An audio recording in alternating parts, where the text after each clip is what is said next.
All right, so now I'm live on Instagram. Let me try to get that VODA. Does that go live with? Okay, cool. All right, cool. All right.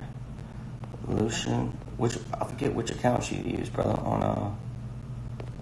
on the grams. Is it Luke? VODA, try to jump in the Instagram live, man.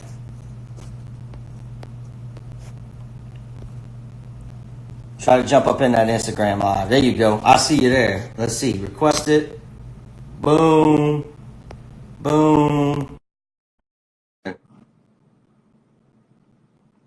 Give it a second. I know you're working with that Taco Bell ass Wi-Fi, so it's gonna take you a minute. Yo. There he is. There he is. Hey, how's it going, man? The goats. Man, you have to excuse me. I have not eaten all day, Harley. Man, I had some bun pancakes and some sausage. You got some hash browns? Spinach. As long as you got some hash browns, we're gonna be all right. Oh no, man! I don't know if you can see this or not. It's a spinach. All right. So I saw you did a video, but I didn't get a chance to watch it before this. Okay. But I've been posting a lot about those officers in Galveston on the horses. So what's your take on that? Well, you know, I don't like the Monday morning quarterback, no type of person, security, law enforcement, or anything like that, because we really don't know what those officers' situation was. You know what I mean? And oftentimes when you see officers on horseback, it's simply because either they're in a place where the cruiser doesn't fit, or it could be a crowd of people. You know, it could be anything. You know what I'm saying? And I do know one thing for a fact, because my wife is from Galveston, actually. You know what I mean? They have this place called Kima, and they may have been at that boardwalk. It was like a theme park or an amusement park. You know what I mean? So it's just really no telling. But again, the officers do what they can. You know, they only work with the resources. I don't think that these officers are racist or anything. I don't think that at all. And so many people are so quick to say something's racist instead of, you know, having an open mind or open ear to say, okay, well, let's hear these officers' side of things as to why they decided, hey, well, this is the best thing we can do. You see what I'm saying? I do know in the state of Texas, if you are affected in an arrest or something like that, you can use whatever means necessary to, how you say, detain the person or whatever the case may be, because that's their little rule here. You know what I mean? So if you run out of handcuffs, you can use yarn if you got it. You know what I mean? That's how they do things here. No, I'm with you on that. The difference, and that's pretty much universal, but also an element of that is you have to take into account, you know, the actual circumstances of what's going on. Like you said, am I in an area where a car can't get, or things like that? The problem is, and it's in the story. I mean, the information's out there. So this guy was a known homeless, mentally ill guy who was picked up for trespassing. I don't know for a fact, but he was probably sleeping. So, like, he wasn't combative, wasn't anything like that. So they're transporting him supposedly a block, okay? So obviously they were not someplace where cars couldn't go. You can see if they're on a street. They're literally on a street. So there's two kind of main issues. One, they were within policy. So they didn't do anything wrong or illegal or anything like that. I don't think it was a racist decision what they did. My pushback is, as I've always said, just because you can do something doesn't necessarily mean you should.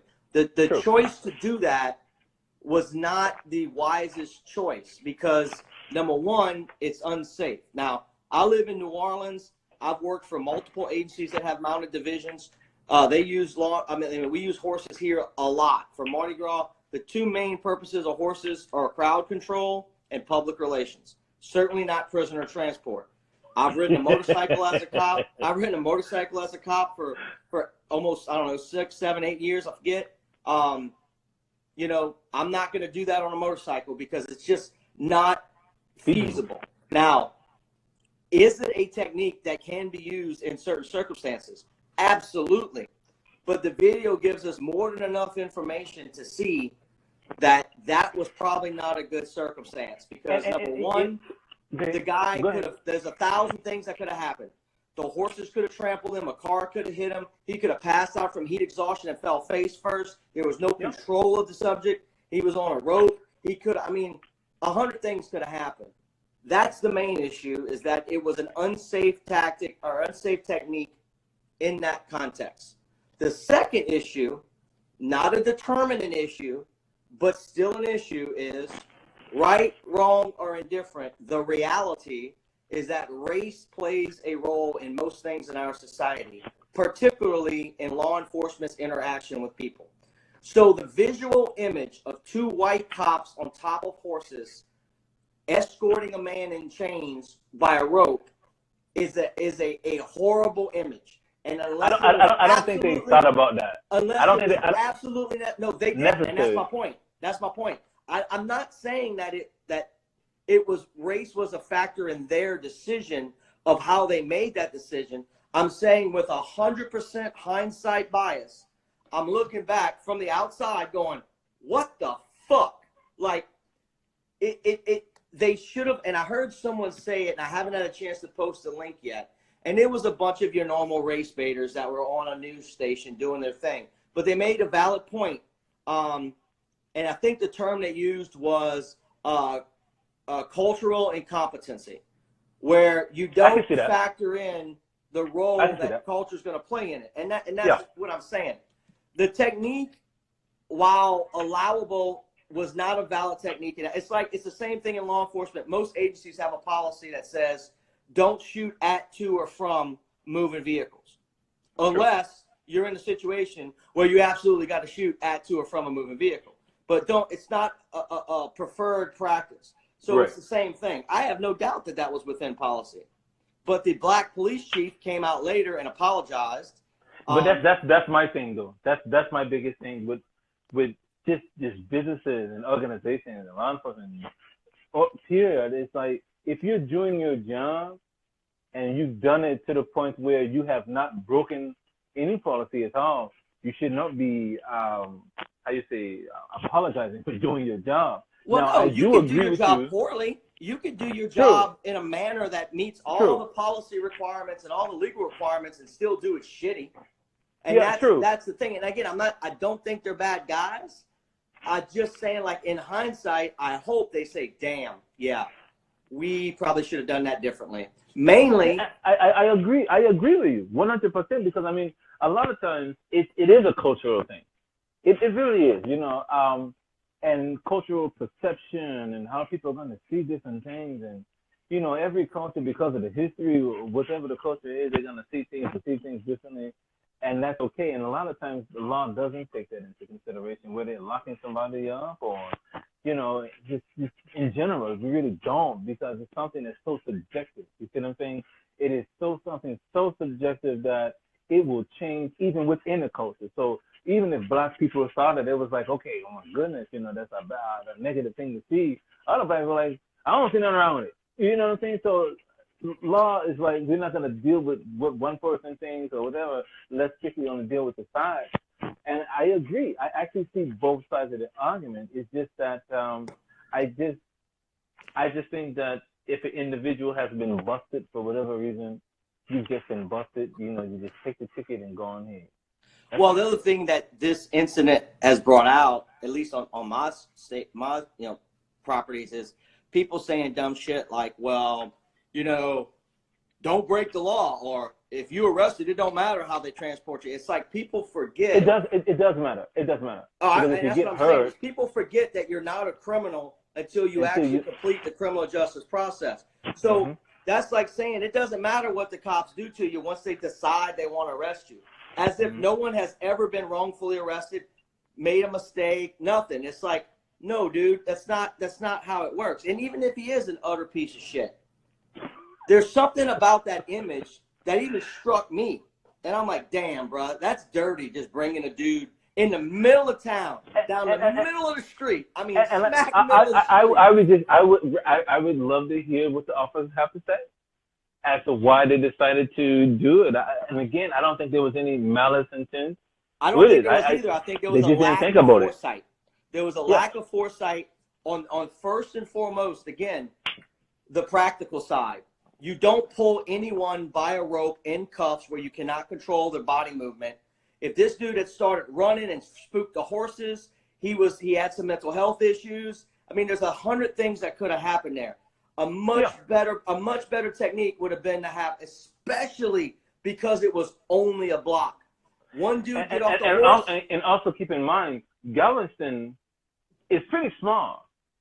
And so these officers it could have been, they've known him already. You know, no, they do. He was he's one of the local homeless guys. They knew who he was.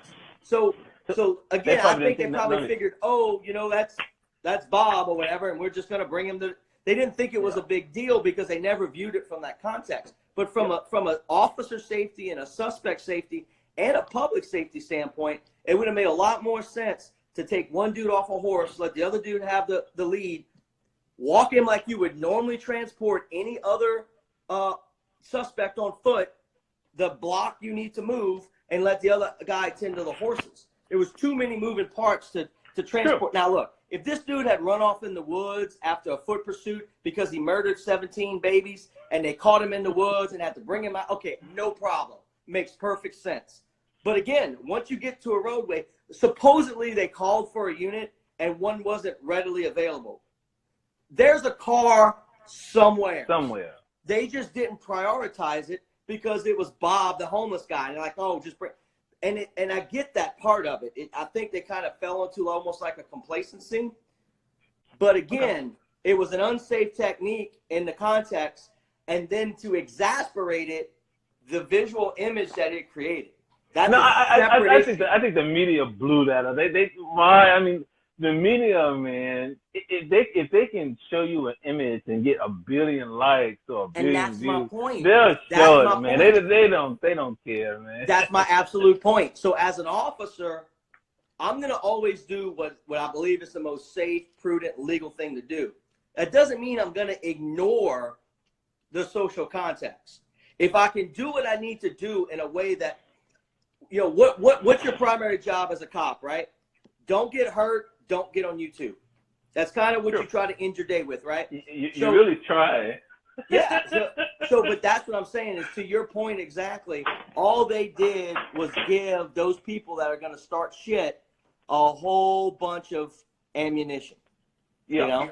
That's at the end of the day, that's what it is. I think that we see more eye to eye than anything. I really sincerely believe I agree. that. Well, look, what do you think about this? So I'm actually a member of a it's the Black Gun Owners of America group. And I've been participating in it for months. I've posted stuff in there. All of a sudden, some dude comes and randomly posts, why is this called black? You know, why are you commenting in here if you're not black? I'm like, are you fucking kidding me? Like, seriously? So, of course, we go on in this discussion. And one of the things he brought up was, and of course, you know, he's an idiot, but why, you know, a black guy gets shot for shoplifting and a white guy shoots up a Walmart and they put him in handcuffs in the back of a car and buy him lunch. And it's like, well, first off, that's not exactly what happened. But it's like people don't understand that your behavior, not your color, will typically dictate how many holes you have in you at the end of the day. This is definitely true. When you run across people like that, those kind of people are people who like to insinuate and flame the situation to make it more than what it is, and you'll typically find with people like that, they really are not well versed on law. You see what I'm saying? They're not well versed on how the law works. They don't take into consideration geographical location, policing strategies, policing tactics. They don't take into consideration that, you know, with a mass shooter, you typically, if you can catch them, you can get some intel. There should be another one out there that followed right behind this guy. You know what I mean? You just never really know. So I see where they can say, what you do for one side, you should do to the other. But again, it's all about context. I agree with you again. Well, and the reality is the data's there. So if you look at active shooters, those situations end 95% of the time in one of two ways. Dude kills himself, or dude throws his hands up. He doesn't run from the cops. He doesn't point guns at him. He doesn't shoot at him. He doesn't resist them. He lays on the ground and gives up. The reality is when you look at the overwhelming majority of these shootings where quote unquote unarmed black men are being shot, they're not doing that. They're resisting. No, they're not. And that's the problem. Is it's the behavior of resisting leads to getting shot. But do you know? Well, you already know. But I want to make this point very clear. These active shooters have an agenda when they go in there. They know they're going to get caught. They know they're going to get busted. But they don't care. Whatever has driven them to do that has motivated them so much. Where they'll say, "Hey, I'm going to do what I'm going to do and just give up." You know what I mean? To hell with it. You know what I'm saying? Meanwhile, you got Brandon down the block here, or Chad or whatever, man, on 87th and Commercial in Chicago. You know what I mean? He doesn't do it, man. He wanted loud talk, wrong talk, then you ask him, man, you got any shots, anything like that that's gonna hurt me or whatever? He lies to you, got a concealed weapon on him or whatever. Like the other guy in Chicago, right? He thought he can have a concealed carry weapon without even having a concealed carry license, and got lit up. Well, and it's like the other thing too is everyone says, "Oh, they shot him for shoplifting. Oh, they shot him for selling DVDs." No, man. They shot him for resisting. Like he wouldn't have got shot if he wouldn't have resisted, and that's the predication that people don't seem to get. All they see is the color, and they don't see. Well, one of the things I can tell you when it comes to black people and minorities in general, we really don't see law as a contract or a business or something as separate from the person or the entity itself.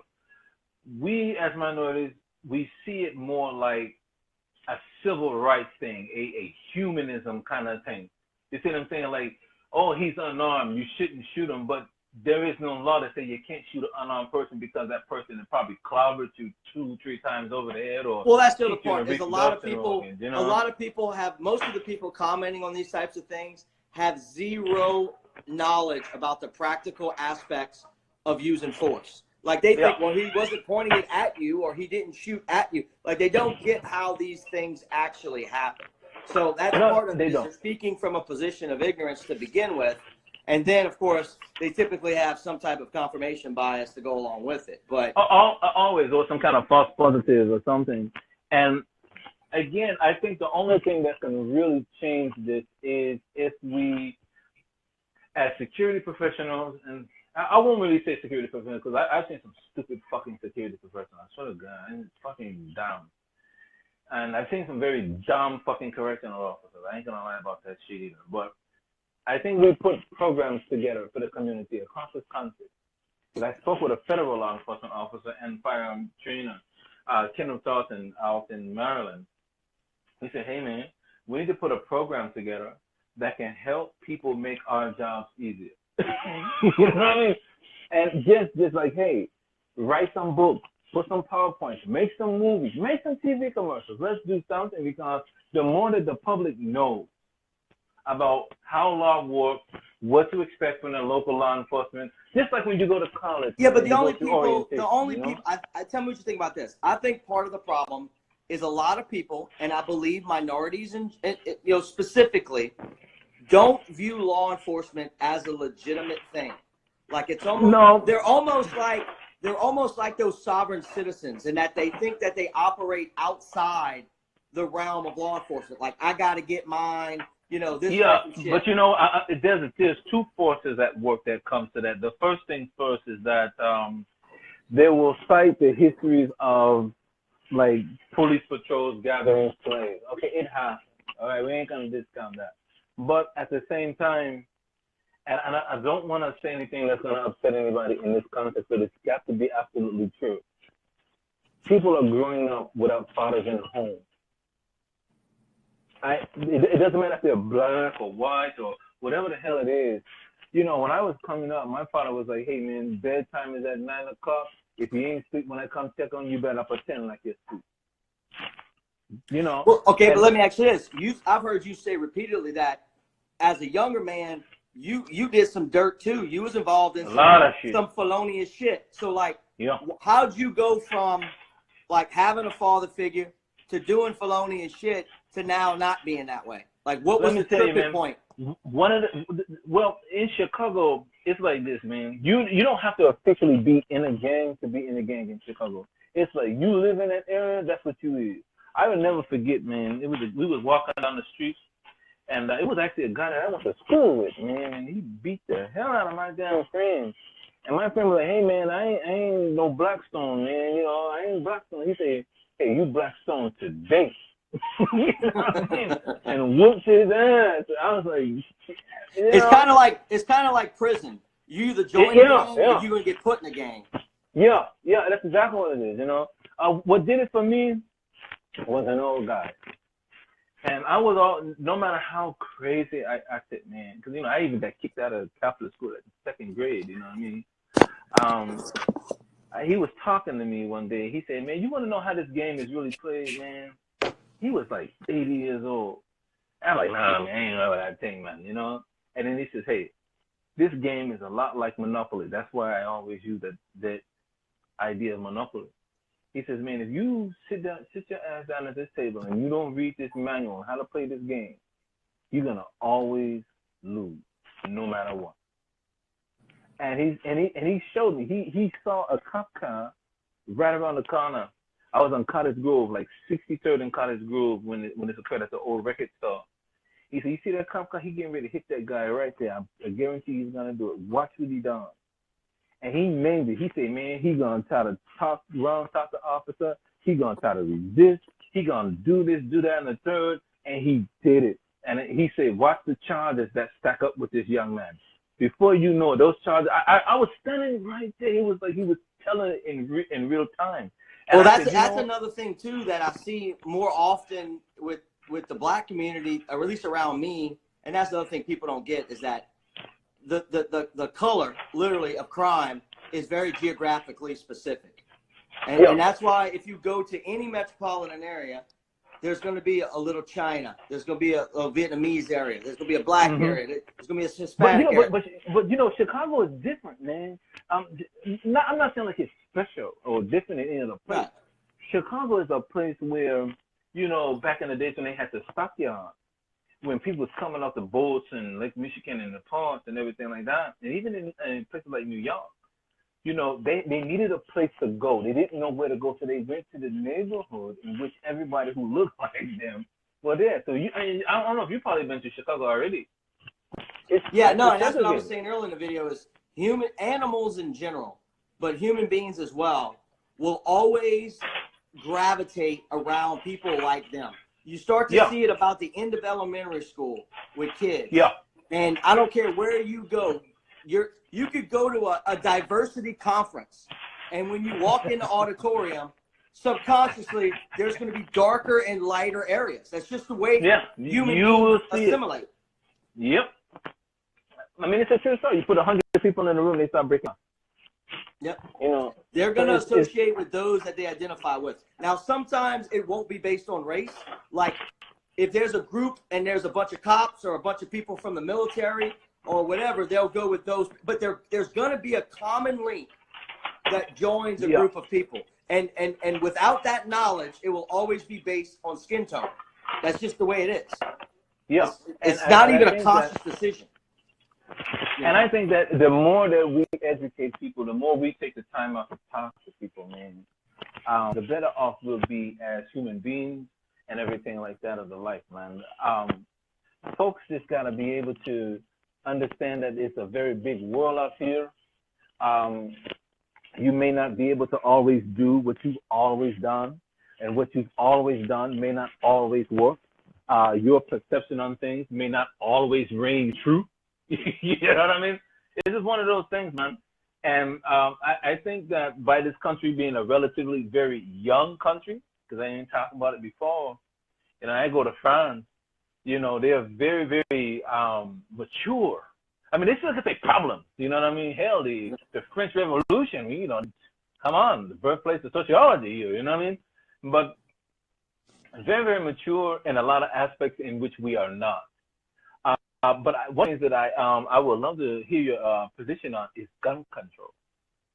What are your takes on that? I mean, it's a very simple position. Okay.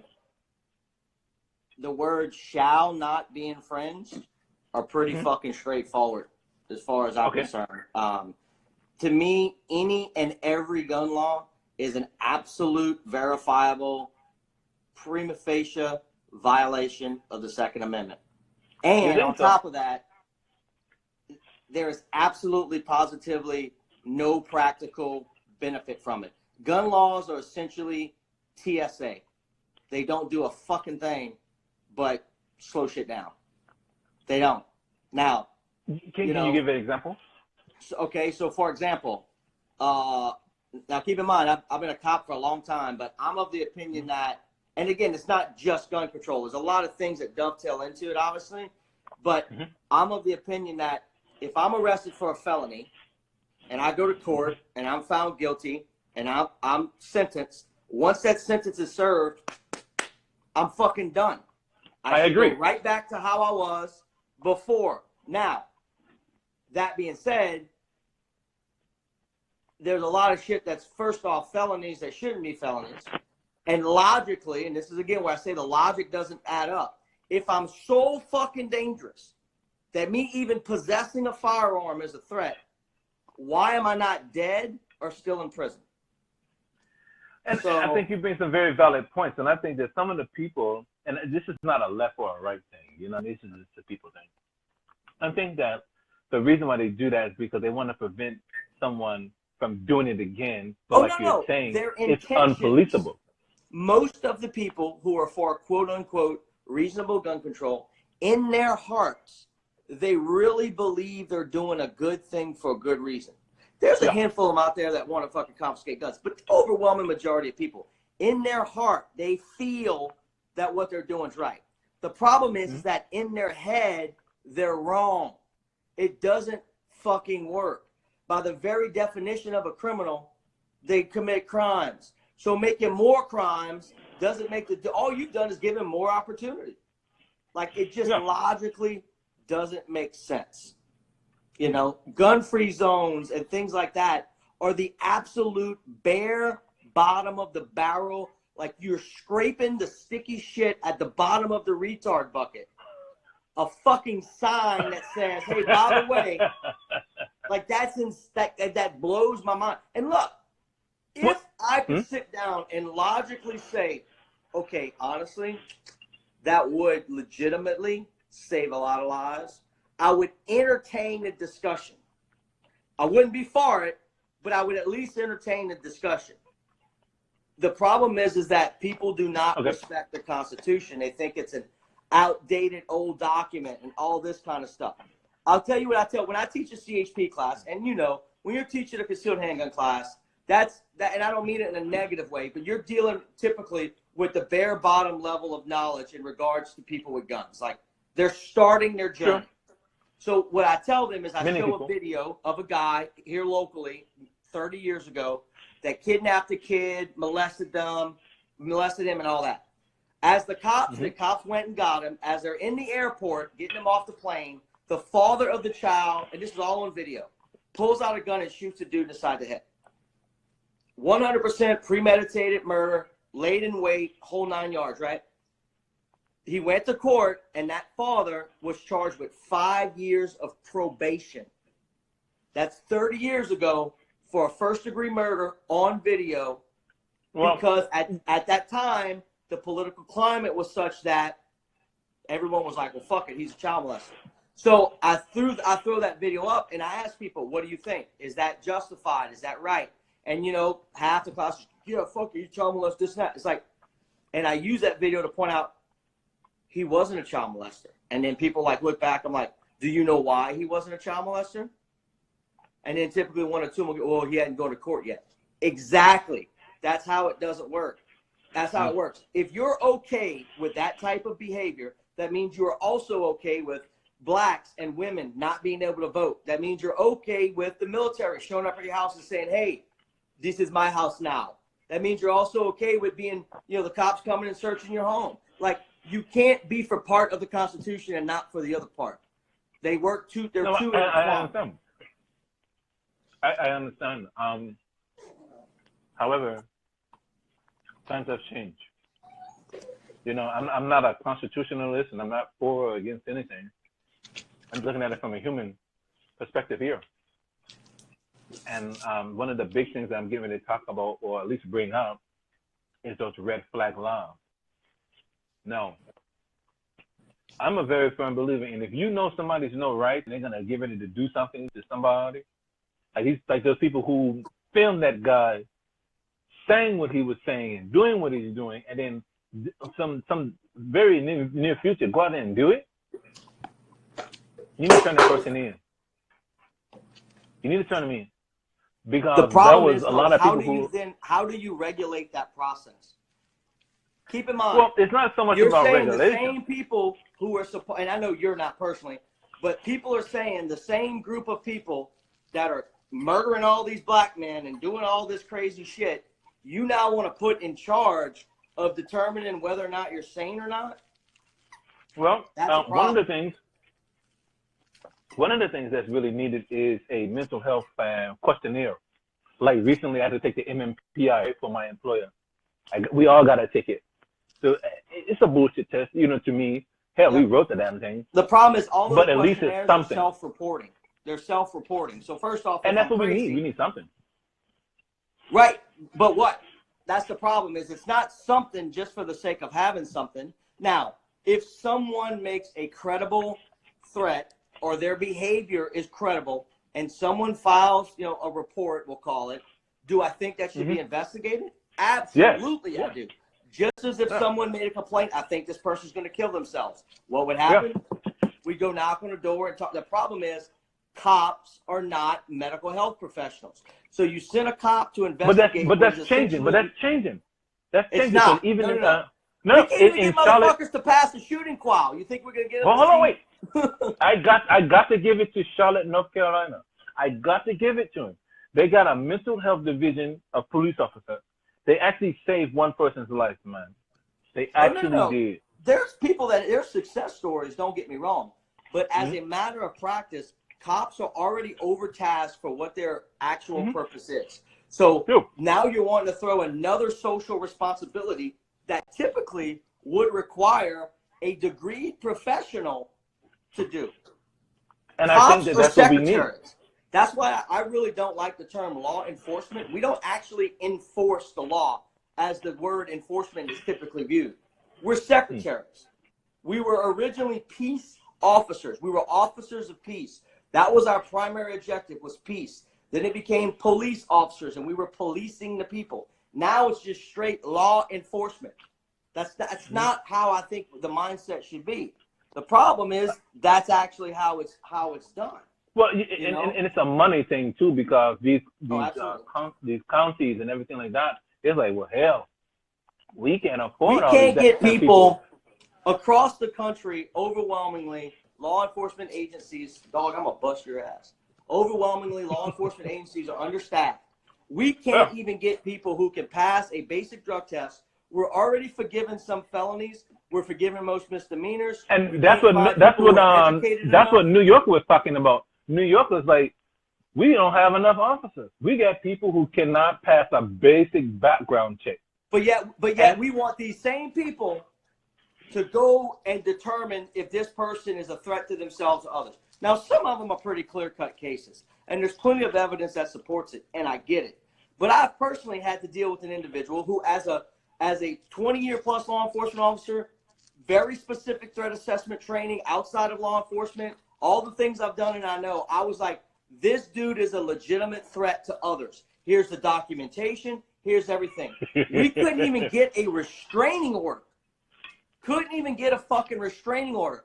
Meanwhile, another female I know had an actual stalker, like legitimate, and he was able to get a restraining order on her. Why? Because the system's broke. It's still the best system that exists, but it's broke. And until we can fix some of those things, we certainly don't need to be taxing it anymore. No, and I agree. Potential things I think that needs to happen again is putting money into education, putting money into police officers, law enforcement, whatever. I think money needs to really, really go there, not only for the training, for running around, going to get folks and doing no not warranted, but what I'm saying is, like you were saying, you want better officers, you have to invest more. Yeah. This is the reality. The funny thing is, if you want anyone that's good enough and smart enough to be a good cop, is smart enough not to be a cop. If you think about it, like if the person's so valuable, they're gonna be taken somewhere else, unless they truly have a heart for that profession. And the problem is you're killing all those guys that are doing it for the right reasons, because you're fucking them over. You're throwing them under the bus. You're doing all this shit. You're not backing them up. Man, do they really?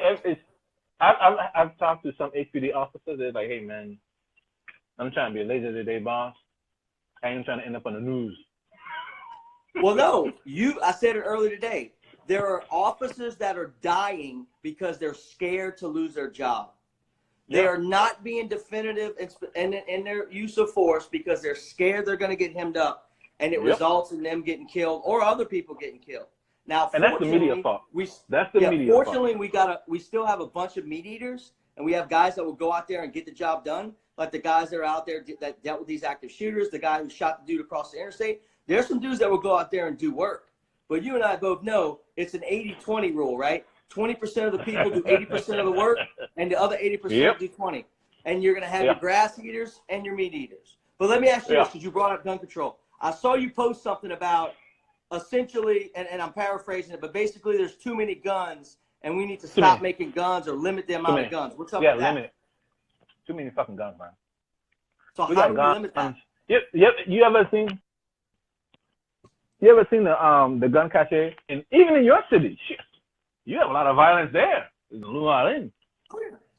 We got guns sitting that could fill up, I don't know how many high schools. Just sitting there. Guns sitting there from the 70s. It costs more to destroy the gun than it is to make it. You see what I'm saying? And so I think that, hey, man, we need to be limiting the amount of guns. I mean, it's just shit, man. How will that help? How will that help? I think drive up the cost is one. You drive up the cost. Scarcity always drives up cost. People can't afford it, can't go out there and go get it. But at the same time, you don't want it so high that the average person can't get it. That's one. Right. Because you don't want people, you know what I'm saying? So we got to try to kind of play with that. I mean, a lot of people consider that racism. That when you drive the overwhelming majority of people in low socioeconomic brackets are minorities, and that when you drive the price of things up, it's disproportionately affecting those minorities. I mean, look, for people who only see racism, everything is racism. Okay. Well, no, but wouldn't you agree that as a sociologist, wouldn't you agree that typically there's a higher rate of crime in areas of low socioeconomic development? So the poorest people actually need guns the most? That's one argument to look at, one perspective. But the other one is taking black people, for instance. Black people are not poor. You know what a lunch show. You ever know how much one of them pair of Jordans cost? $200? Oh, I get it. They just don't. Some people just don't prioritize. It's money. Priority. Yeah. But if their perception, even though it's factually incorrect, if they perceive themselves as poor, and in their mind that then justifies them to do shit because they feel like they deserve it. Like, I got to get mine. I got to get it myself. I got to fight for it. The entitlement thing. Right. So they create this. But my thing is that how will limiting guns, considering like we can't make them disappear, but if all of a sudden we added a 5,000% tax to guns, how would that help with crime? There's still a bunch of guns out there. It's a manufacturing process. Slow it down. You know, we make enough weapons. It's just too much. It's too much. I really, and I'm going to tell you right now, without doing any homework on my end, and this is just strictly me speaking here, it's just too much. Right, but I'm asking, like, so if you said slow down manufacturing, if we did that, how would that help? I think that it would help, and again, I'm just talking. No research has been done. I think it would help in the fact that by us not having as many guns on the street, we'll be able to slow down the process of guns being used in criminal crime. Because you look at crime, right? The people steal the guns. They steal Exactly. it. So even if we were able to push a button and make every person that currently owns a gun, we made all their gun collection disappear, and they now only own one gun, that still doesn't help because. Or we can put a limit on how many guns an individual owns. I mean, it's a very complex thing because it's like, and like one person commented, it was like, hey, if you slow down the production of guns, people lose jobs. I mean, it's a true statement. There's just no getting around that. What if the answer is the exact opposite? What if the answer is more guns? What if we got more guns I've heard this argument. in the hands of more good people, and Define that good resulted people. in more bad guys getting killed? Define good people. Well, people who aren't hurting others. I mean, that's very subjective at best. I mean, it's a 1 in 36 chance you're going to actually use a gun for any kind of a reason for self-defense. It's not. It's. No, to be honest with you, it makes my skin. It makes my skin crawl. It makes my skin crawl, man. I ain't gonna lie to you. It makes my skin crawl. No, and that's how I look at it. Is there's a lot of correlations that can be made between firearms and other things, right? So take firearms. Yeah, but there can be correlations made with everything because everything's connected. Right, but the logic, and that's what we were saying earlier, is that most people speak from a position of emotion. You're a sociologist, you're a professor, you've got 37 books, all this shit. I expect you to think and speak more intelligently and put the emotion aside. So no, it's no emotion involved. Okay, so it's really it is so dynamic where there is no one single answer. You slow down the production of guns, people lose jobs. If you add more guns, then you got to have more regulation. You see what I'm saying? So let me ask you this. What do you think about like suppressors? Do you think suppressors should be regulated? I don't care about that. No, man. That's some petty. That's like for me is the ATF ban on putting a arm brace on the AR-15 pistol. Like, who cares about that? I don't care about that. You know what I mean? Suppressors are really good, especially for home defense. It'll save your ears. I promise you, it will save your ears, man. And you probably fired inside of a home or something like that before. That shit's loud. No, I'm talking more from I'm trying to get a better read on kind of your position on things. So it's like, what about machine guns? Do you think someone who's not a criminal should be able to own machine guns? Yeah. So you're okay with people owning machine guns, but you think there should be a limit on the amount of guns they own? I think so. Because people break like my brother, for instance, right? James McCoy. I think he has over 100-something guns in his collection because he's a collector. Somebody broke into his house right now. My goodness, man. He got suppressors. He got full auto. But you can make that same argument. I own a gun store. I've got hundreds of guns in my gun store. Yeah, someone could break into that. Yeah, just like at Fort Bragg. They had a soldier broke into Guns Plus, right? He broke into the damn place, stole all those guns. I don't know what he's going to do with all the damn guns. But, I mean, I'm just saying, there's no one single answer, and there's no one single track mind that anyone can have. They'll be like, oh, this is the solution right here, because, again, with one decision, it affects everything else. You see what I'm saying? So it's very no, I'm tracking, but there's certainly things we could say. But there's certainly things that we can look at objectively. There's certainly things we can look at objectively and say that will not work because of this. Like, let me ask you this. Like I was talking earlier. What about gun-free zones? Logically, as an educated person, it does not work. Gun-free zones logically. They don't work. They do not work. We just seen it this week. They don't work anymore than unarmed officer. Okay? So I Hell, guess at least an unarmed officer could potentially tackle the guy. I don't know an unarmed officer is going to do that. They're going to head for the hills, man. Right. I mean, we got teachers shielding kids with their bodies. I'm sure, you know, my point is that an unarmed officer is still a human being that could do something. A sign in a law does nothing. No, it doesn't, man, and that's why. And I would say it has the opposite effect. It literally advertises this is a soft target. Yeah. You know? And I think that policymakers need to reconsider that stance. Hey, don't bark at Mr. VODA. Do not bark at Mr. VODA. He's all right. That's a nice looking dog, man. I almost ran him over 2 days ago. I was coming through the hood. He jutted across, so I picked him up and cleaned him up. And I actually stopped earlier to see there was a family out where I found him because he looked like his tail snipped, and he looks like, I bought him this collar, but he looks like he had a collar on him. So I didn't want some little kid to not be having their puppy, but he's probably going to end up being my puppy. But that's all right. It's just, I don't know. Now let me ask you this. So I'm with you that it's a layered approach. It's not any one law, one thing's going to fix the problem. It's going to require, different strategies. But we acknowledge gun-free zones don't work. We acknowledge, suppressors don't hurt nobody. In fact, they help people. You're okay with people having machine guns.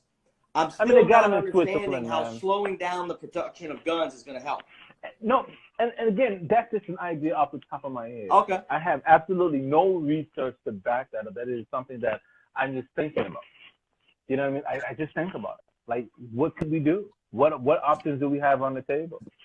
Do you think when they banned bump stocks, do you think that was a violation of the Second Amendment, banning bump stocks? No, because it doesn't stop you from owning a firearm. So, you know what I mean? So and I'm not really for bump stocks anyway. I don't really care for them. No, I think they're stupid too. But I also think a lot of human beings are stupid. That doesn't mean I want to restrict their right to vote. I would rather educate them and make them better voters. Yeah, you can take the bump stocks away. Big deal. You know what I mean? It didn't stop these last two guys from shooting folks at the Walmart. It didn't stop them at all. It could reduce the body count, but I'm like, the average person, they're not really running around with bump stocks like that. Right. And if you've ever shot a bump stock, if fucking arms hurt, man. Well, if someone was going to shoot at me, I hope they have a bump stock. If they have a bump stock, I have a significantly less chance of getting hit. Well, this is probably true. You know what I mean? I shot one a couple times, and I just didn't like it, man. I was like, just give me a regular gun, man. That's where I'm. What about what do you think about like non-law enforcement people owning like body armor and night vision and shit like that?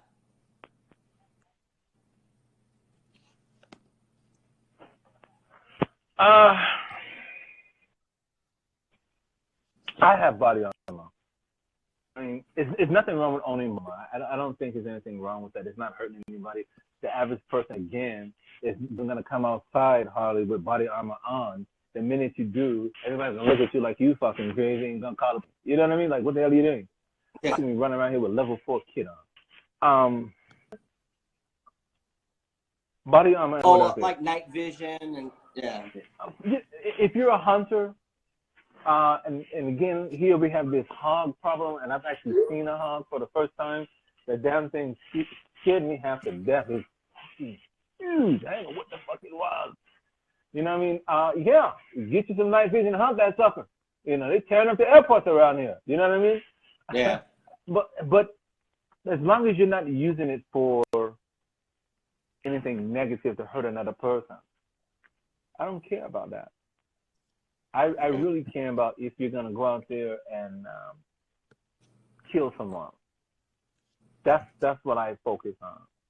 And being ready for that instance, man. And I don't ever want to have to ever again, for the umpteenth time, be in another damn shooting. He told me if I shoot another person. Well, let me ask you about that. Because you know me, you and I talked about this in text messages, right? All these racist ass, cracker ass racists. Everybody likes to throw out, they Google and find your booking photo of when you were arrested for aggravated assault with a firearm, and then they immediately post that link and say, oh, he shot a student. He shot a student. Now, I know you did a video the other day, and I heard you say it. And somewheres I got it screenshot. Not only you posted about it, but also the lady you saved posted her account of it. But real quick. Because that's Sheena. Sheena, you know, what's really funny about that, Sheena is Caucasian, by the way. Very good banker, by the way. I have to tell her that. And I love her because she was actually married to one of my brothers. And she stayed exactly across the street from me during that time.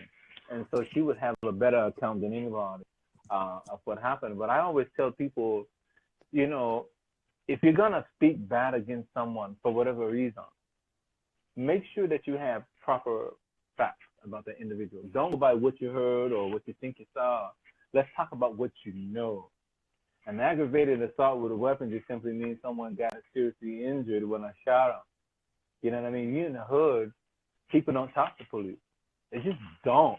It'd be 12 noon, 500 people in the hood standing outside, 1-2 people get shot, and everybody say, I ain't seen nothing. I mean, no one want to talk to them. But basically, real quick, kind of give everybody a rundown. What happened that? So first, you've never shot a student. No, okay. I don't allow ammunition in the touchdown. Right. So when people pull up that police report, what is that police report about? It's simply saying I shot the armed conflict. That's all it means. So what was kind of the short version of the story?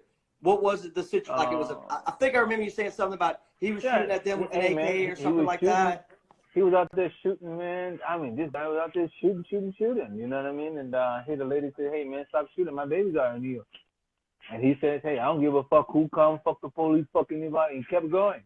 It even reloaded his magazines. You know what I mean? I'm like, shit, man. Step in, intervene.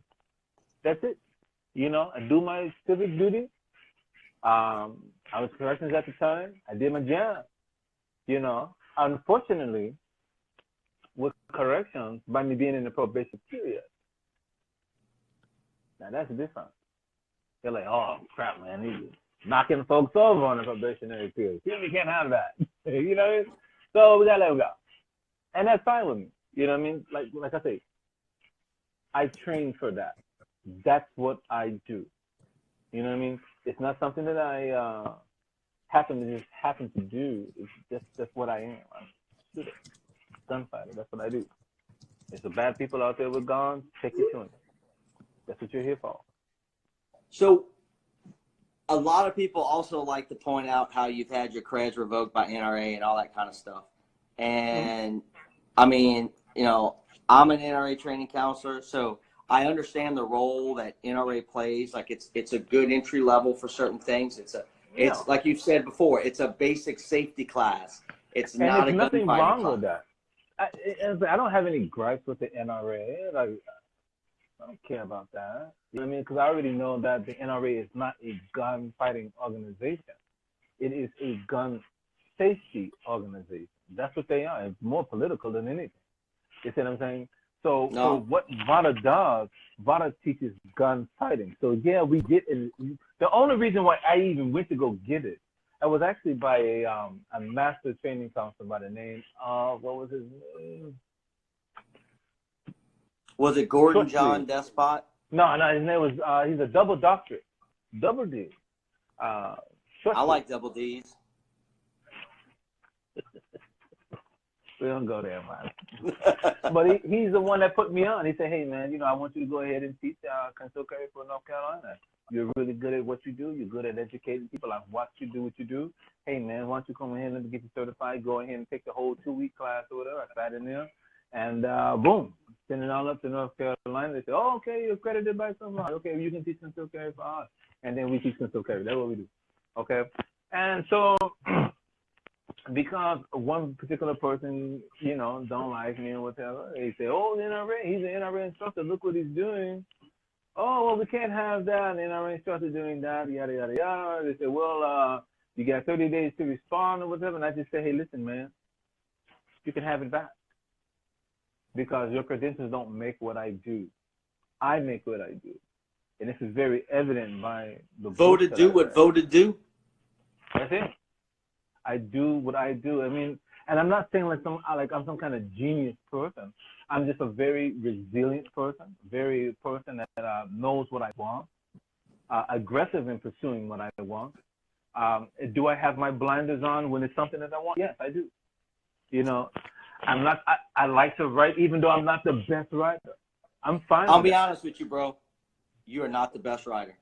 I'm not the best writer. I'm fine with it. Or you need to at least get a good editor. But here's my deal. You need to be charged. You need to be charged with felonious use of the caps lock button. Watch this. You have used your entire allotment of capital letters for the rest of your life. But there's a reason for that. If you go into the civilian operator book, you go into that like 700 pages worth of work, right? You go into those books and you look at the words that are in caps. It's a reason for that, because those are legal terms.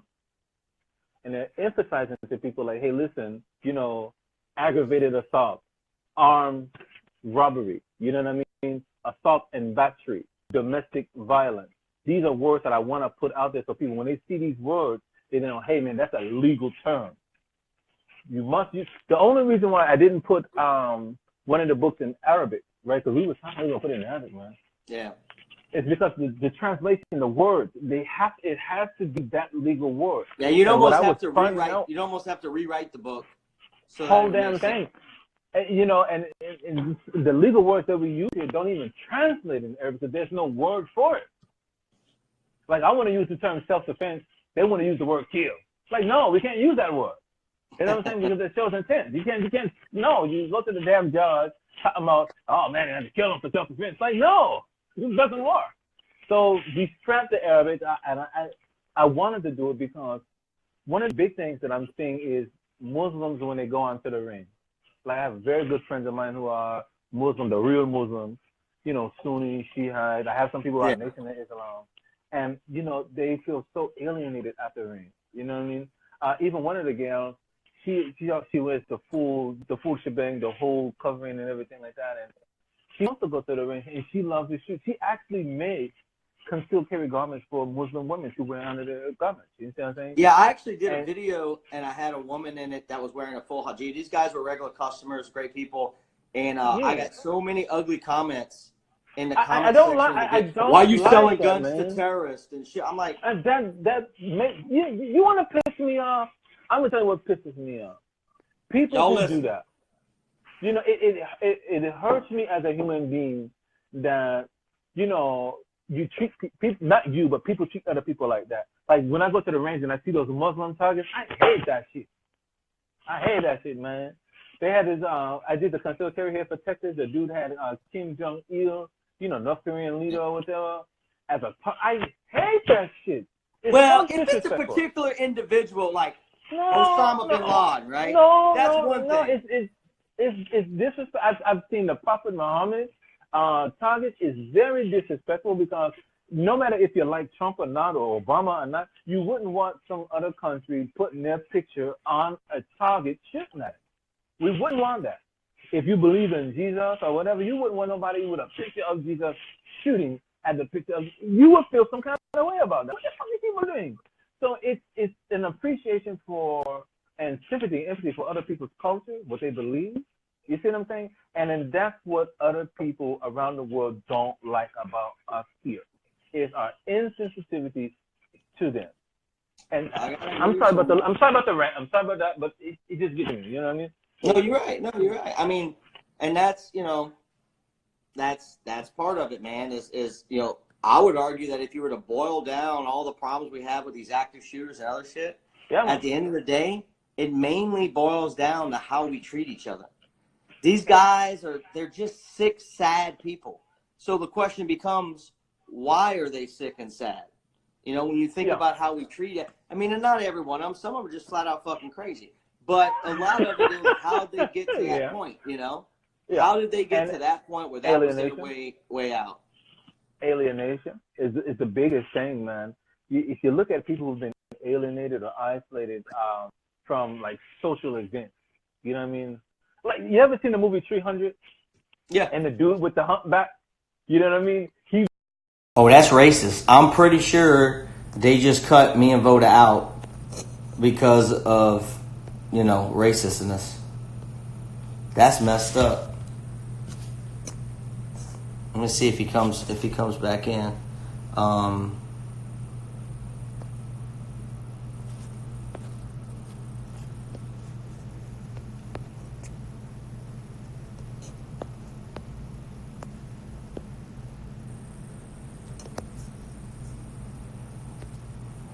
This is amazing.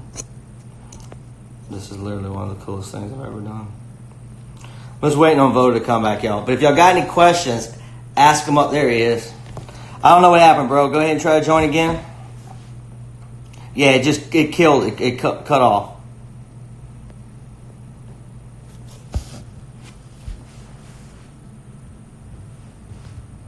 Just try to jump back in. There we go.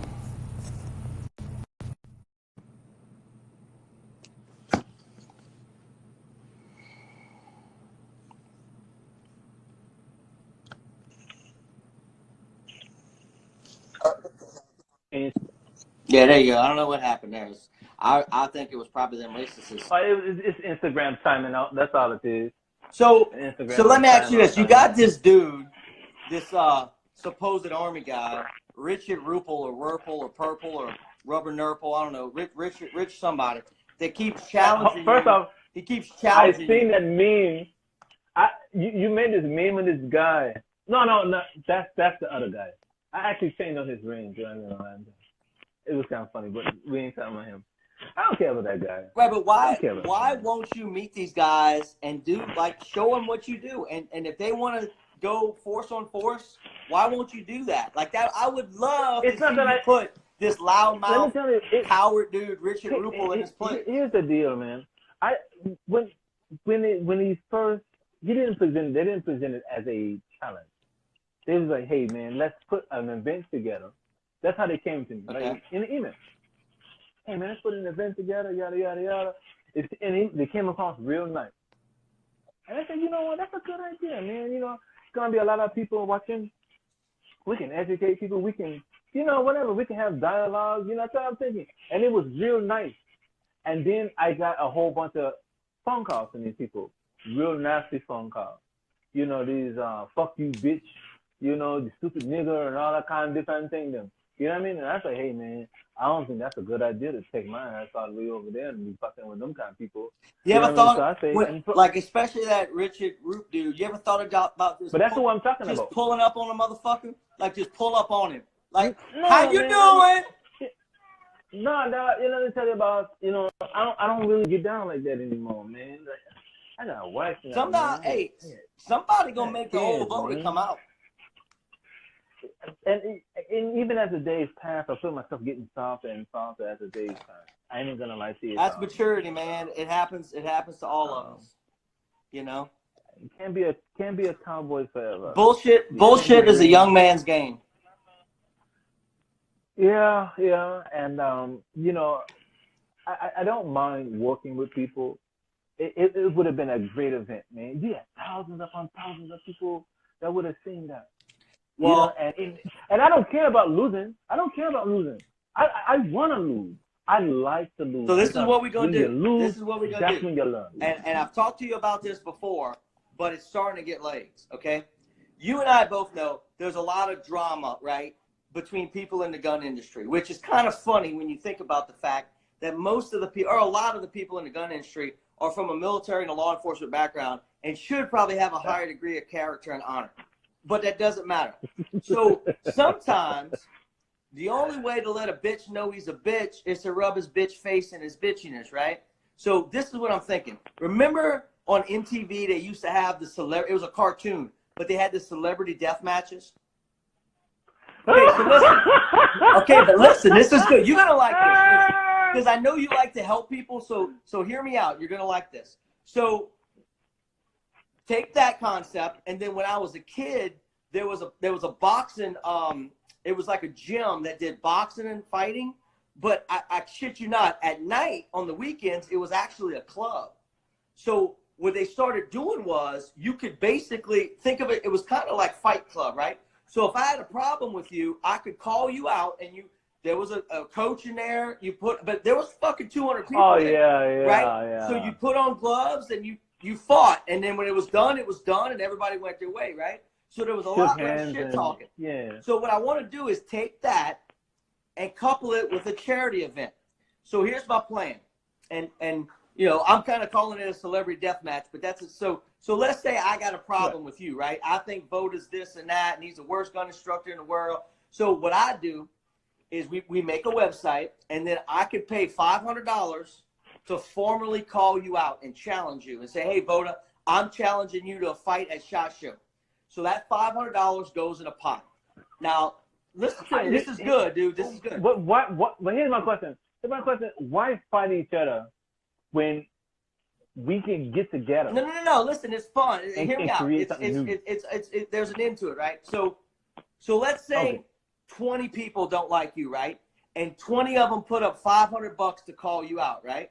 That's 10 grand.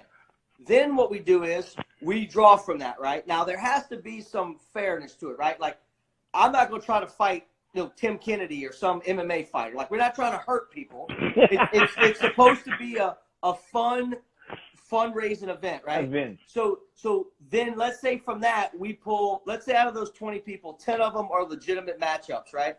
So then we pull from that and we pull 3 names. So the 7 people who didn't get chosen, they can pay another $500 to get put back in. So ultimately at the end of it, you and we have it sanctioned. It's put on by a company. We go to it's all legit, right? All the rules, all the safeties, all of that.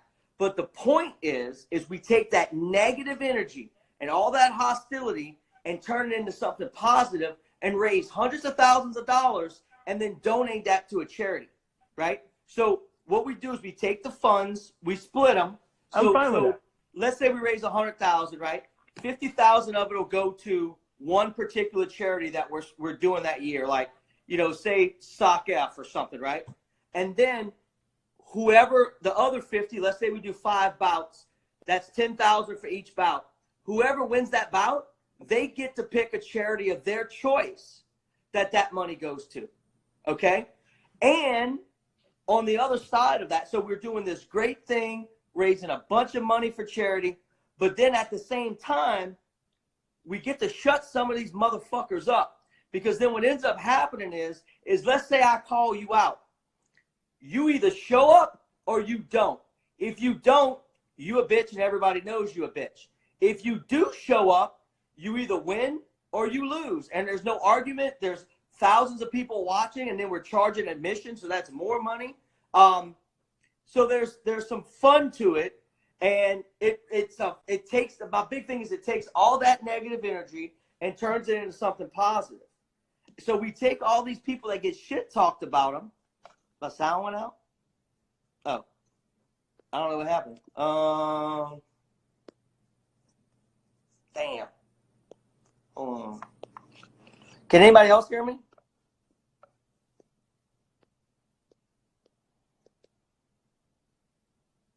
Let's see. Can anybody else still hear me talking on here? Damn. Hold on. Okay, it's you, man. Everybody else can hear me. It may be something. Did you hit the mute button or hit something on your phone? Because everybody else can hear me.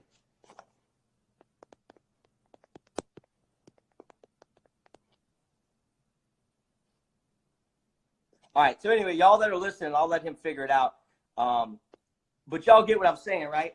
So what it does is it raises all this money for charity, and then at the same time lets the people that like to run their fucking mouth put up or shut up, right? So all these dudes that talk shit in the industry get a chance to, and again, we're not trying to hurt or injure anybody. It's gloves, it's you know, it's full contact, but there's people there, there's the whole 9 yards. You can't hear me. You're muted out.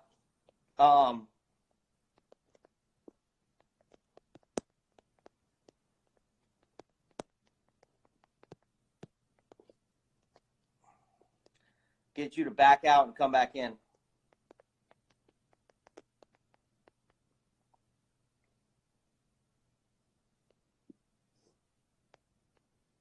Yeah, it's something on his. It's probably his fucking Wi-Fi.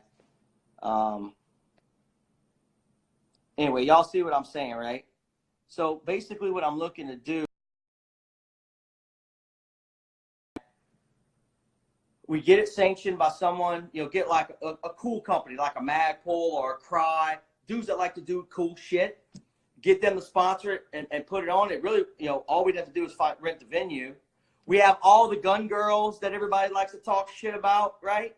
We let them come out and do the ring shit, and it all, let's see if he's got it. It's a positive thing, and I think it would raise a lot of money for charity. And it's something I've been shopping around and trying to get someone to help me. There you go.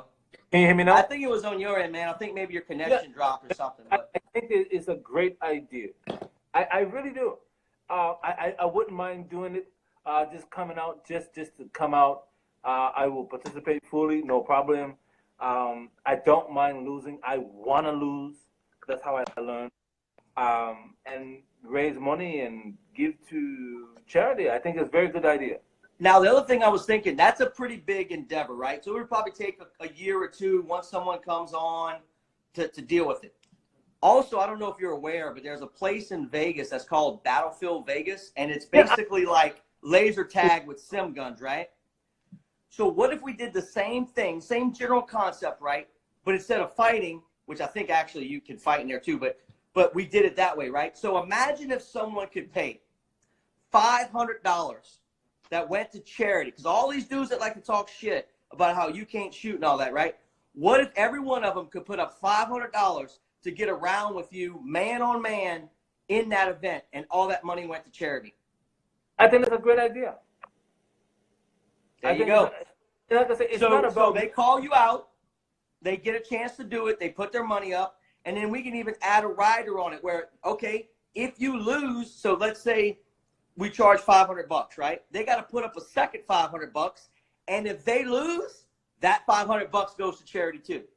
It's just a great way to turn negative energy into positive energy and to make money for charity. I think. And as long as no one's coming around here, on some racism, because I'm telling you, I get a lot of racist calls and death threats and all that stuff. I'm fine with it. I was fine with it. And that's the other thing too, is you're getting that because it's online. That requires them to show the fuck up in real life. And the dudes that are going to show up, I can promise you, are not the racist ones. They're the ones that legitimately think you're fucked up or they think they're better than you, but they're not those guys. The racist, when you're a racist, you're essentially a coward. That's what you are. They're not going to fucking show up. And I can tell you now, when we do this, there's going to be so many fucking people there. They're not going to be able to be retarded. You know what I'm saying? Yeah. Like, it's going to be a controlled environment. It's not like going out in the backyard of a high school. You know what I mean? So it's something in an environment that could be controlled and contained. Like I see somebody right now. That guy? Have you seen that guy, Black Rambo? No. When you get a minute, go on Instagram and look up Black Rambo. He's a skinny black dude. He's a Marine, but he's kind of like a big. He's got a lot of Instagram following. And he was training with some dudes. So right now everybody's fucking with him about the way he did his training and that kind of stuff. So that's another example. All the dudes that want to talk shit about Black Rambo, guess what? Black Rambo can show up. And we take all this shit talking and turn it into something positive. And then once it's done. Fine with it. If cool, people want to. I'm glad. Hey, I got you on video. So you came back out. Like, you're good people. You are. Let me tell you something, man. From 2015, when I didn't know who you were, you didn't know me, and you've always been. What are you talking about, bro? I'm kind of a medium deal. No, I get it. I get I'm fucking with you. Thing. You've never changed or acted like an asshole or anything like that. You know what I mean? So I appreciate you, and that's why I say, hey, man, I'm all in. I don't mind doing it. All right, then I will get working on it. I don't know if I can pull it off. I may be able to pull off the Battlefield thing by next shot, but we'll see. And look, I can tell you now, since you've already manned up that you're going to do it, I can guarantee you that we'll get your flight paid, your hotel paid. All you got to do is show up and breathe. That's all you got to do. That's what I'm saying. It's all in fun. It is to turn the negative energy into positive energy. I support that 100%. And again, I don't mind losing, having a good time, training. It doesn't take away from who I am as an individual. I'm very good at what I do, just like other people. Whatever it is that they do, obviously they've been around for some time. They're very good at what they do. Oftentimes, I think that some people, they look at what I do, and because I don't provide any explanation to what I do, they're left up to their own devices. And that's fine. People fear what they don't understand, and what they fear, they criticize. Yeah. This is 100. Yeah. So, no, I'm with you. So I'm gonna reach out, because I've talked to that dude before. I'm gonna reach out to them and see what it would be to rent that entire place out for like one night during the SHOT Show week. I'll see, because there's other parties and other events that happen.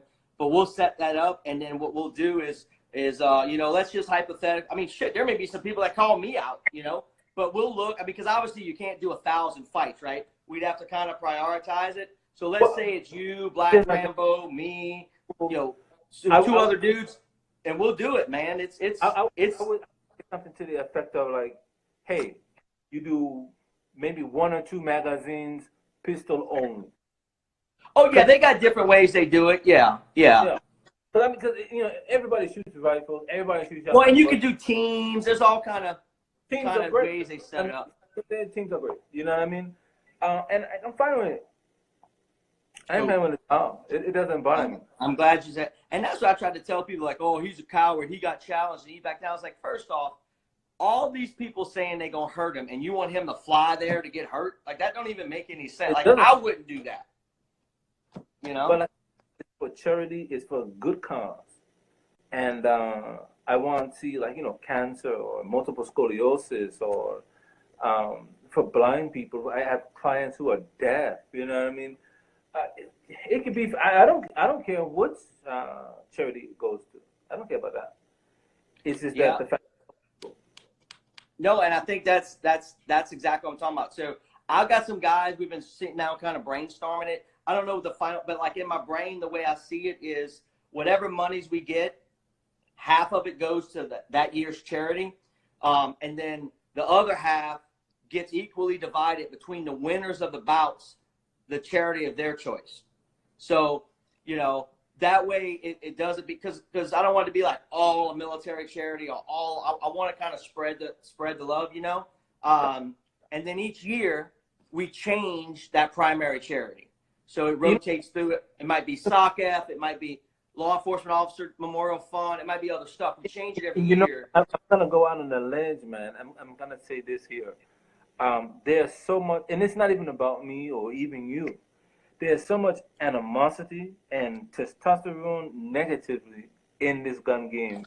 And I think by us doing this every year, it could really start to bring more solidarity between shooters, operators, law enforcement, firefighter. I don't give a damn. You own a gun, They come out. Yeah. But no, I'm with you, man. So obviously you're the number one dude that people in the gun game love to hate, right?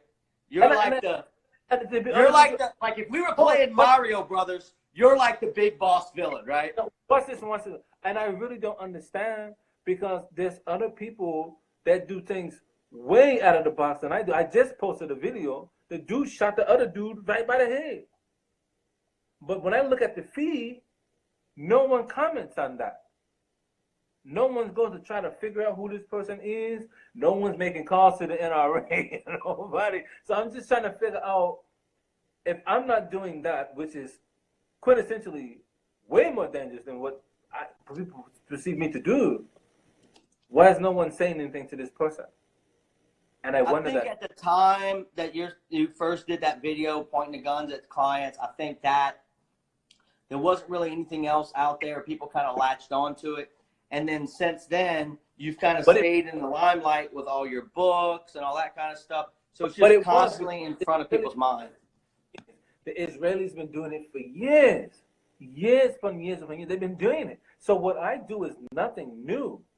I just think that a lot of times. No, and I've said that. It's like, look, first of all, I've pointed guns at people. I mean, we do sims. I've put blank barrels in guns. I mean, we've done stuff like that before. There's a time and a context to do it. I think the number one thing that people, the issue they have with the gun pointing thing is that is typically something that happens at a later level of training, not in the beginner level. But at the same time, I understand your logic, which is very similar to like James Yeager's logic, which is that, look, I may not ever see these people again.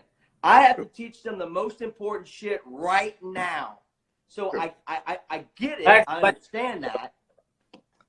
I actually like James Yeager, by the way, man. I don't watch him as I used to, but I think that he's a straightforward kind of person. No, he's always been a good dude to me. I consider him a friend. He's been extremely kind and generous to me, and I've had him as a student in classes, and he was great. I think that the only two people, there's a couple of people I would love to meet, man. One died was Lucien R, bro. I didn't get into take his class. I was really gonna take his. I was an undergrad. You're broke in undergrad. You ain't got no money.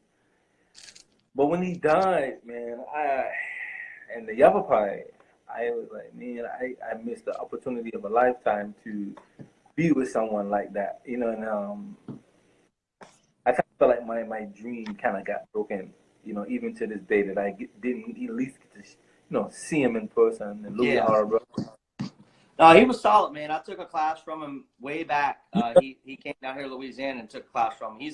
There's actually a picture floating around of me like pointing at him like this, like I'm chewing his ass. And it was funny because, of course, he's from South Africa. So this was right after Katrina. This was right after we had Hurricane Katrina here. So he was asking me about what happened in the aftermath of Katrina, and we were having a discussion about how it related to what he experienced in Africa. And I talk with my hands a lot. So someone snapped a picture, and Louis just sitting down in a chair like this, and I'm like this at him, and it was just a funny picture. But so who else did you want to take a class from? I would really love to work with Instructor Zero.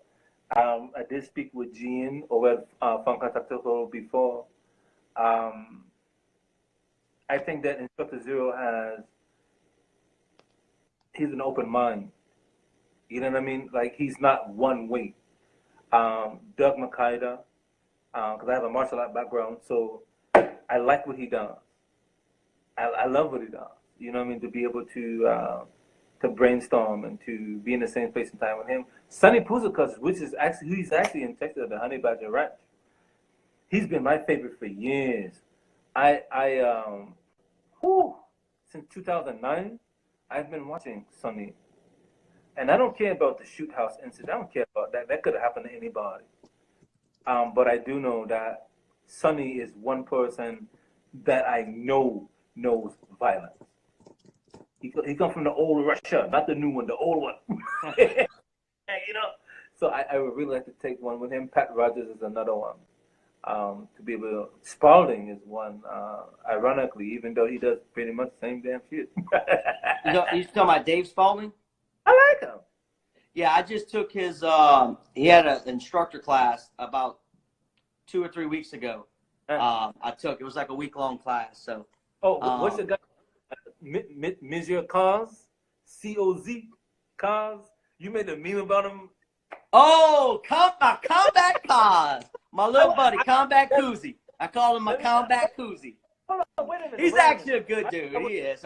And this is what happens with me, right? So I'll tie into it with people online, and like him, right?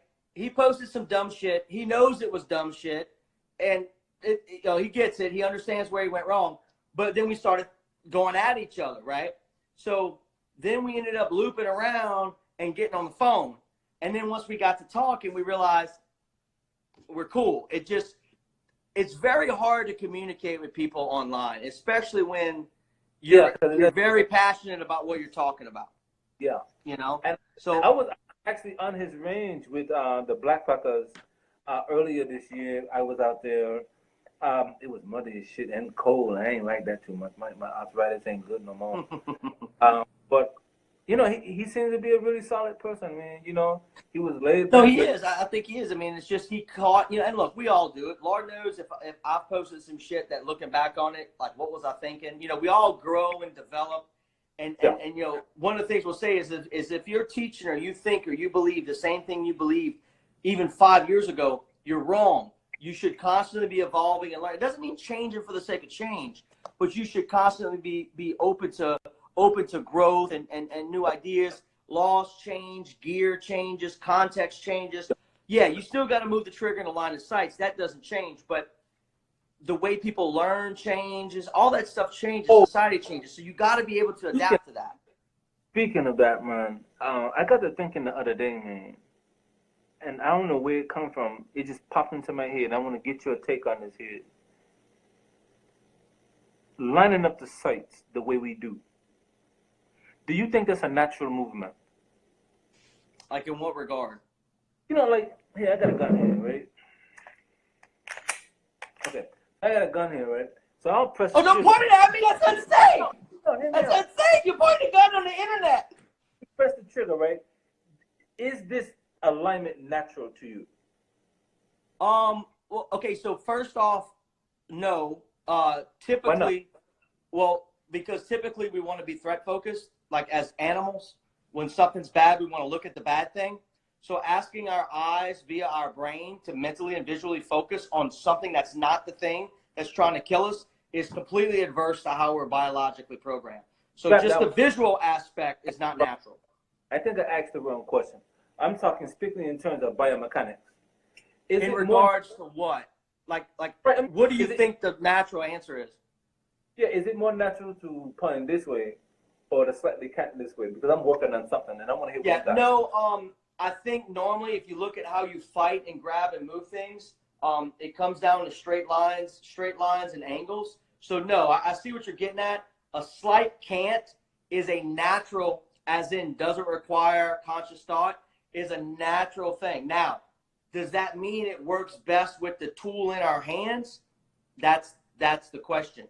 I know a lot of people teach if you're shooting one-handed to give it that cant, but then again, that changes your recoil sight picture, if you will. The gun's not coming back to where you're used to seeing it come back. So, but no, I would agree that is not a normal hand position. We don't grab things straight like that. I'm trying to tell you, man, I'm working on something. It's going to take me a couple Wait, is that the pronated technique?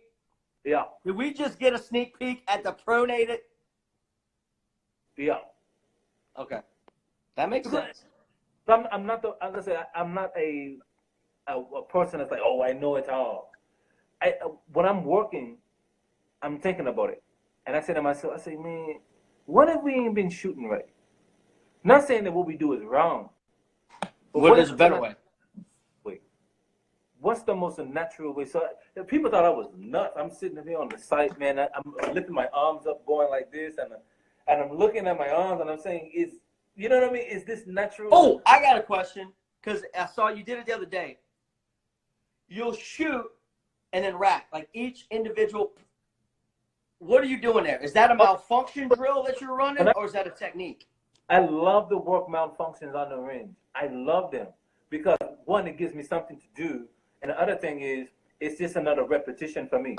So even though I'm running this Glock 22 in which the spring setup is not set for a 9mm round because it's going to be heavier. Yeah. It's going to have the stoppages.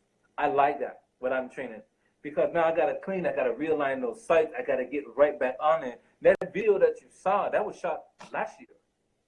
This is the first time it ever come out. I didn't even know he was shooting the video. What? So also a lot of people obviously give a lot of issue with the EDC, EDCK, what they call the EDAEDK method. Like, what is your explanation of why you would ever want to have the gun and the knife in your hands at the same time? Here's what's going on. And I don't know if I told you. I was on the range. I was shooting every day, 7 days a week when I was in North Carolina. And I got bored, man. I was like, man, it's got to be something else out here and shit. And I said, let me go try something else, man. So I just started messing around, experimenting. I say, well, can you shoot with two guns? Well, what if I use the other hand in the other gun? And they're like, okay, I tell you what, well, what if you use the gun and the knife? And then I said, gun and the fucking knife. let me see what that's about real fast. You know what I mean? Because I've never done it before. And so I did it. I said, hey, this feels, hey, I'm getting comfortable with this. You know what I mean? And so I started exploring more, looking at it from like, okay, what is its practical application for this here? The first thing that only came to my mind was close quarter war. Because obviously you ain't stopping nobody 25 yards down. It ain't gonna never happen. So it's got to be for close quarter war. Then I said, okay, if it's for close quarter war, then under what premises and what systems should we use to build this system if we're gonna build one? Well, my background comes from Okinawan Shorin-ryu, Okinawa Kabuto, and Shotokan. Right? So I'm like, okay, well, I got those systems. Well, what other systems that I like? Well, I like Muay Thai. I like Muay Bran. I like Jukido. I like all of these different ones. So I said, well, I like slap-a-hoe. Ain't nothing wrong with that because little do you know. Sometimes you got slap-a-hoe. Let me tell you something. Little do you know, in the book, there is a technique for that. I literally thought of every technique I can ever think about to create this system. Every single one. Writing it for over a year. So you would say that EDAEDK is basically where your firearms background and your martial arts background kind of crossroads. Cross. That's what happened. And I say, okay, well, how does it work? When will it work? When is the applicability of it? You know, at what point do you do a dual extraction? Do you, because it's like 4 different extractions. It's not just one. You see what I'm saying? You can go from empty hands to a knife, empty hand to a gun. You can draw at the same time. You can, you know, you do all these different things. So it's like, okay, well, this, really look at it as a system. Well, what do we call it? I couldn't think of a fucking name. I was like, well, what are you doing? Well, it's definitely extreme and it's definitely direct and it's definitely action. So extreme direct action, extreme close kinetics, motion, movement, close range. Fuck it. Trademark it. You know? And then, also, you are like the king of trademarks. You got to have about 32,000 trademarks. I will do it in a heartbeat if it's something that I truly feel in my heart that I created. I will put that shit on there like I did that. Hey, brother, it's the business side of it too. Well, and it's not so much the business. It is, but it's not. You know what I mean? Because a lot of times when you see it in this game, just like any other industry, people will come up with something, and maybe they didn't go to the legal process to own it or whatever the case may be. And that person may die or fall off or whatever. 6 months, maybe 60 years later, you see someone doing the same thing, and they getting a check for it. You know who Travis Haley is, right? Yeah. He stole the idea for a dragonfly. One time we were eating an MRE, and a dragonfly landed on it, and Travis farted, and it scared the dragonfly away. And I was like, bro, that would actually be a pretty good logo for a company. Motherfucker does his whole company after. I ain't got paid for it. Get the fuck out of here. I ain't got paid for it. Really? Yeah. Yeah, he don't tell people that story. He tells some crazy story about a dragonfly landing on a bush and his dad telling him something about wizards and dragons. I don't know, some shit. Reality is, I pointed that out to him. You know his whole slogan, thinkers before shooters? Yeah, Hey, yeah, I trained with him. We was homeboys for about a year and a half. As soon as I got back, 3 days after I got back from Afghanistan, I left and started teaching classes with him and I. No, I see what you're saying, dude. People, there's some charlatan ass people out there. We know that. Let me ask you, if you were with the guy, how come you guys didn't go over to Magpul with them, man? I think this was after Magpul. So actually, my company was one of the first ones to really start hosting Magpul Dynamics, like when Travis Hale and Chris Costa first kind of hit the scene, when the DVDs hit the scene. We were one of the main people that hosted them. And we ended up becoming friends with Chris and Travis. Travis is a Marine, I'm a Marine. Well, when I was in Afghanistan on a contract, that's when he left Magpul, and then Chris shortly left thereafter. Well, right as I was coming back, he was launching Haley Strategic, so he needed some help with some stuff. So I started helping him, and then we just ended up working together. I mean, we were friends anyway. So, and then same thing with Chris. Chris started his company, and then Steve Fisher left after that, and all those guys kind of started doing their own thing. Good to meet Steve Fisher. He has Sentinel Concepts. Everybody calls him the Yeti. He's basically like a retarded, overstuffed teddy bear. Yeah. Everybody calls him the Yeti. But I remember that guy now. I remember him. Yeah, you should take a class from him. He sent me some not so good messages. I ain't respond to. I was like, yeah, I think late at night he gets lonely and has a couple of drinks and then starts being mean to people. He's been mean to me before, but I told him, your size doesn't intimidate me. He's one of those big ass dudes. You know, he's what I call a functioning retard. Like, he can kind of read and write. But I think he did corrections mostly, like you did. But no, he's a good dude. I fuck with him. I mean, you know, he can be an asshole just like I can sometimes, but most of those dudes are good dudes, man. You know, it's just every once in a while you're going to have one that's, you know, there's always going to be one, right? You know? You got your good apples and bad apples in every bunch in every industry. And I'm fine with that. Nothing no one can do about that. You know what I mean? It's just, you know, it came across to me as an immaturity for people who engage not only with negative comments towards me, but to anybody. You know, what's his name? Gary V. He said it, man. He feels bad for people who do that. He's like, man, you took 3 minutes out to watch my comment, to think about something negative to say, and then actually type it. Yeah, like, I feel bad for you. You know? And look, I don't mind people being critical and questioning and even not liking it. I don't have a problem with that. I actually welcome that because it forces me to reevaluate. But people who are just trolls for the sake of being trolls, like, there's times you want to fuck with people because it's fun. But when you got people that are professionals, like in these groups, right? Like Glock Talk in these groups, I'll go in and someone will ask a question, like earlier today, right? A guy posts a picture of his target and says, you know, he's got a nice group. Oh, I'm shooting my Glock 19 at 15 yards. And the group was low. It was a nice group, but it was low left. So all these dumbasses start, oh, your trigger, oh, this, oh, that. So then I chime in and say, look, dude, literally no one commenting can give you any information about how to shoot better because they can't see you shoot. Anyone that's trying to give you corrections based off of looking just at your target is telling you how ignorant they are about actually helping people learn to be better at shooting. I could never see your target and make you shoot better by watching you. So don't post up targets and ask for help. You need someone, they don't even have to be a quote unquote instructor. You just need someone who kind of knows how to shoot, watching you and saying, yep, you look like you jerked the trigger. Yep, you're moving your grip here. Oh, your grip. The target only tells you your hits. You need to be able to read your misses. And that's where a qualified instructor comes in, people don't understand that what makes an instructor or an educator, someone that's helping someone get better at a skill, isn't how well they can shoot. No, it's how well can they diagnose problems and then provide solutions. Yeah. I don't care if the dude can't hit the broadside of a barn. If he can tell me what's wrong with my grip and I can shoot better, that's what I care about. You know? Yeah.